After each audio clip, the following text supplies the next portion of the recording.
দক্ষিণ Dinajpur আন্তঃজেলা volleyball championship 2024 হচ্ছে বালুরঘাটে। জেলা ক্রীড়া সংস্থার পরিচালনায় অভিযাত্রী ক্লাবের ব্যবস্থাপনায় রবিবার সকাল থেকে শুরু হয়েছে একদিনের দিবারাত্রি আন্তঃজেলা ভলিবল চ্যাম্পিয়নশিপ। এদিন পতাকা উত্তোলন করে খেলার সূচনা হয় অভিযাত্রী ক্লাবের স্বপ্নরত্ন মাঠে।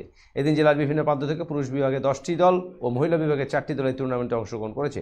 দিবারাত্রি এই টুর্নামেন্টে প্রথমে লিগ পর্যায়ে পরে নকআউট পর্যায়ে খেলা হবে। এদিন অভিযাত্রী ক্লাবের সভাপতি বিপ্লব দে, সম্পাদক সুমিত চক্রবর্তী, জেলা ক্রীড়া সংস্থার ভলিবল সচিব জয়ব্রত দে, ভলিবল সাব কমিটির চেয়ারম্যান বিদ্যুৎ রায় প্রমুখ উপস্থিত ছিলেন। দিবারাত্রি এই টুর্নামেন্ট শেষে পুরুষের চ্যাম্পিয়ন রানার্স, মহিলার চ্যাম্পিয়ন রানার্স ও দুই বিভাগের ম্যান অব দ্য টুর্নামেন্টের ট্রফি তুলে দেওয়া হবে। ক্লাব সম্পাদক সুমিত চক্রবর্তী বলেন, ক্রিকেট ও ফুটবলে যথেষ্ট উন্মাদনার সাড়া পাওয়া যায়। এই নিরিখে ভলিবল পিছিয়ে পড়া খেলা। এই টুর্নামেন্টে এবার তারা অংশ নিয়েছেন।